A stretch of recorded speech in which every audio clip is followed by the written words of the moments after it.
I've been working on this book for 3 years and it totally had a different title. It was good, but it just was not right for what it wants to be moving forward. It is all of my journaling practices. It's a 40-day devotional guide called Written in Faith. Even just this past weekend, I was done the book and I'm like, Lord God, I really need a new title. Like, you really got to help me with this title. I've been going through so many different versions and subtitles and nothing was clicking at all. And you know what I did a couple days ago? I actually did one of the journaling prompts in this book to clear out some of the debris from my mind, to make space and to just see if any new connections would click. And a couple hours after doing one of these journal prompts is when the name came. So the next stage is to fully design the front cover and the back cover, and then upload it onto KDP, Amazon print on demand, order the first version to see how everything is laid out, get a proof of that. I have a bunch of advanced readers that are going to get a copy of it, a couple chapters to do reviews. That's been the process I've been working through right now. But the subtitle is Craft a Life Aligned with Your Calling and Prepare for Answered Prayers. That actually started off, I had I think like 57 journal prompts, and so it's basically like the prompt, and then I paired it with a scripture that aligns with the prompt, and then there's about a paragraph or so of follow-up questions, and the idea is to do one prompt a day for 40 days. So it started off with 57 prompts, and I was just like, I have no idea how many prompts I actually want to do. Like, God, what is the number that this book is supposed to be? And then it clicked, and it was 40, because I had just finished reading the story in Exodus where it was only supposed to take the Israelites 11 days to go from Egypt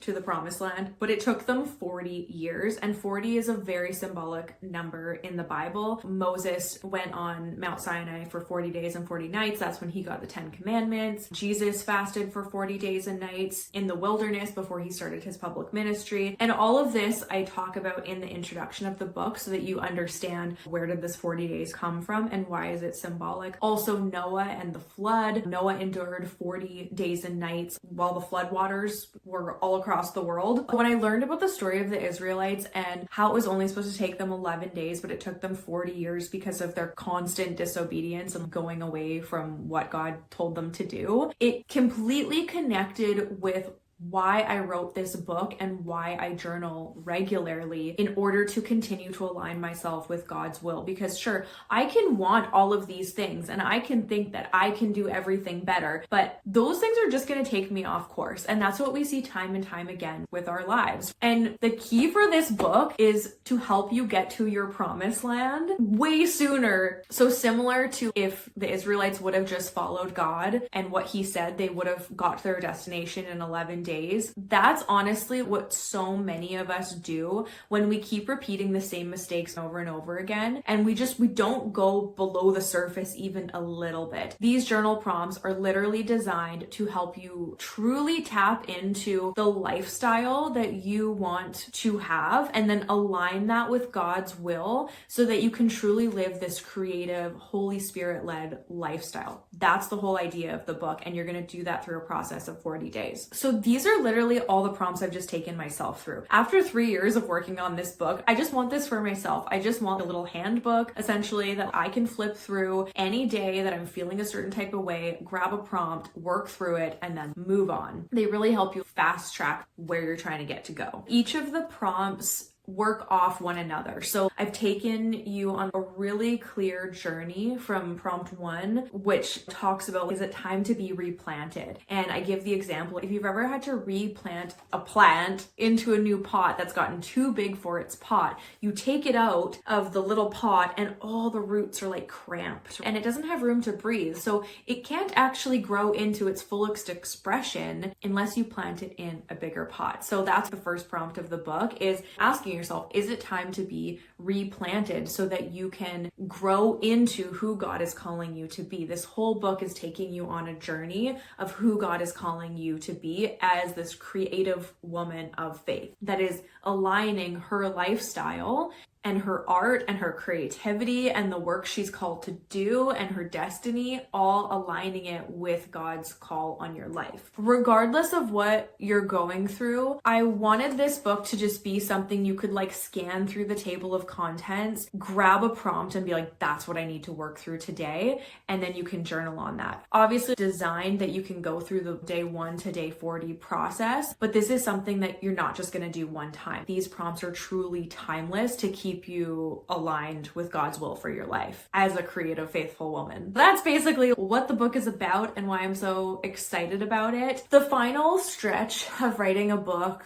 that's when I get most motivated, to be honest, because when I see that finish line, it really helps me to get up early every day and be able to check each chapter off of the list. And so that's been the last couple months what I've been working on, and just going through each one very diligently, making sure no scriptures are taken out of context. One of the other things about publishing a book, this is my 3rd self-published book. The first one, honestly, I did was pretty much just practice, because if you're doing everything yourself, it's so much work. You're obviously writing the book, but then like you're editing it, you're formatting it, you're designing the cover, you're uploading it, you're marketing it, literally everything. I don't even talk about the first one that I did anymore. Like I really just look at it as practice. If you're on this indie author path, focus on playing the long game, because I feel like quantity helps you get to quality. And the cool thing about this 3rd book, like actually writing this book with the Lord, has completely shifted everything for me, because the past 2 books that I wrote, I lost steam once they were finally done, because I was like, I don't even really want to talk about this, because they were more like memoir style, and I'm like, I don't even want to talk about my past. Whereas this book, it's literally not about me at all. It is fully focused on the reader. There's like a short little my story in the introduction, just to help you understand how I got into journaling and how it changed my life. It's just really cool to, being like a faith-based author and how it is of service to the readers versus just an ego book to serve my humanness, which is so unfulfilling. So this is my process. Maybe I will show you guys like the 2 other printed renditions that I've done of this. So the original name for this book was called Write Your Life, which sounds very new agey, and which is why I did not want that to be the final title, but it just had a really nice ring to it, which is why I'm so excited when God finally revealed it's written in faith, because it's a similar feel but a completely different meaning, which feels really exciting. And so that's why when you see the covers for these other versions, it has the Write Your Life title on it. I like kept it in this white binder, just printed off, hole punched, and basically what I would have is, you can see this is an example of one of the super simple prompts, but it's just what is frustrating you. And so I had all of these prompt ideas with a short little paragraph, and then I printed them all off. I think there's, like I said, 57 or 60 in this book. And then I had a huge master list of all of the scriptures that I wanted to talk about in this book, or that felt relevant. I cut and pasted all of those scriptures on each page. So here's an example of like how I did this with like painter's tape. So this prompt is, if you could do anything you wanted today, what would you want to do? This one didn't make it to the final draft of the book that's going to be published. And so that was like, this is 3 versions ago. So there was like multiple prompts that got taken out. But this, you can see like one of the scriptures that connected with this that I just pasted on here. In the book, you'll see the scripture. It goes like prompt, scripture, and then paragraph. But yeah, here's another example where I would just read through and then think about what scripture. This one was Ephesians. I had a couple other options on the bottom. So basically like this just acted as a large notebook to then make notes on all of the individual prompts and chapters of maybe things I wanted to add, scriptures that I was thinking about, and a way to just flip back and forth. It's nice to have in a binder because then I could organize what prompts went together and the general order. And then, yeah, like I said, I would just print out like a huge master list of all of the scriptures that I wanted to use. I think these are just extra. And then I literally cut them and then I would tape them to the individual page that I felt like they went with. So that was like 2 versions ago. And then all of that gets edited on the computer, put into Pages, which that's actually how I format, is on Pages on Mac. That's what I've done all of my books on so far. I've experimented with a couple other softwares, but just nothing stuck yet. And it's like I finally figured out how to perfectly format how I like with the dimensions and everything for a printed book on Pages. So I've just completely stuck with that and it's working. And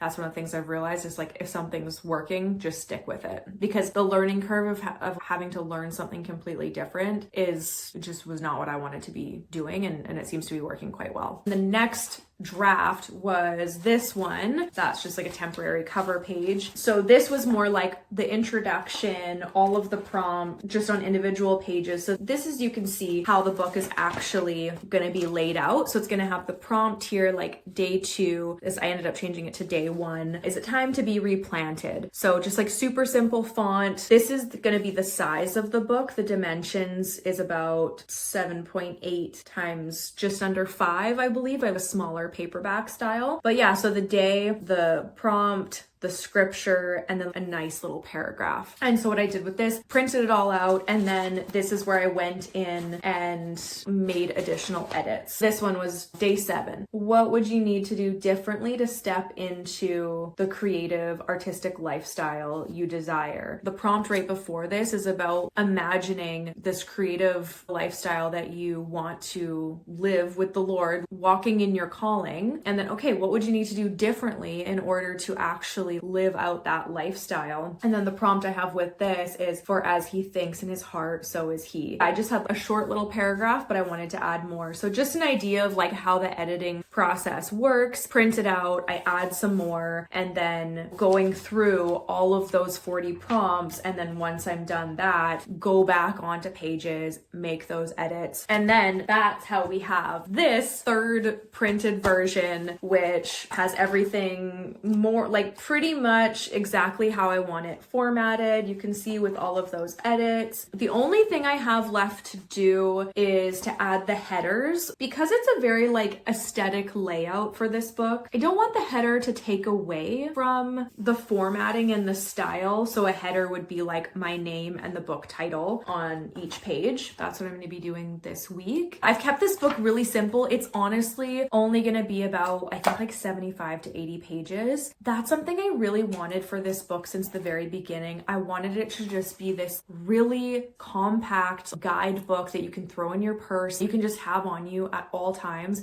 if you quickly need to process something, or just deeper questions to ask yourself, even if maybe in a moment you're like not even necessarily going to journal on it. It's questions that you can sit there and reflect on. And it's, if you're really struggling with something, there's going to be a prompt in here for you. And I've sequenced it in a way where it really takes you on a journey from day 1 to day 40. I've played with a few different cover ideas, but I've basically decided on just like really clean, minimal, classic. I always want to add a pop of color, but then I always I'm like, I don't really like this. Like, I like it, but I really like a classic, timeless, black and white, simple cover. I think designed 2 different covers for like style I have right now, and I'm gonna see what it looks like when it's actually ordered. I want to try glossy and just do white background, black font, and then I'm thinking maybe I want to do a matte version with just a slightly like ivory off-white cover with the black font. And I think that would be like really a soft, kind of nice, a little bit more cozy texture versus this very clean, crisp. So I'm thinking I'm gonna order both of those and see what I like better. And that's basically what I have on my to-do list this week, because the plan is to launch the book November 4th. My next step is to get all of my advanced reader copies out to those readers, get their reviews, so that once we launch, we're gonna have a bunch of reviews right away, which I've never done on previous book launches before. That's one of the other things too, like you really learn as you go. I listen to so many author podcasts and learning from other authors who are self-published and have to do everything on their own, and how do you really set up these structures and systems. It's been a total learning process, and just really trying to stay motivated, because writing is such a solitary practice. It's a lot to do on your own. Anyway, that's the behind the scenes of my book right now. If you want to get a few free prompts from this book, I've got a freebie for you guys that you can grab in the link below to give you a taste of what it's going to be about, and you can grab that, and it's going to help you on your creative lifestyle journey with the Lord and aligning your desires with God's will for your creative Holy Spirit lifestyle. Let me know if you like this and you want to continue hearing and learning about my self-published author journey, and let me know if you're writing a book yourself and what that looks like. I would love to hear. Thanks for watching. I will talk to you next time. Bye.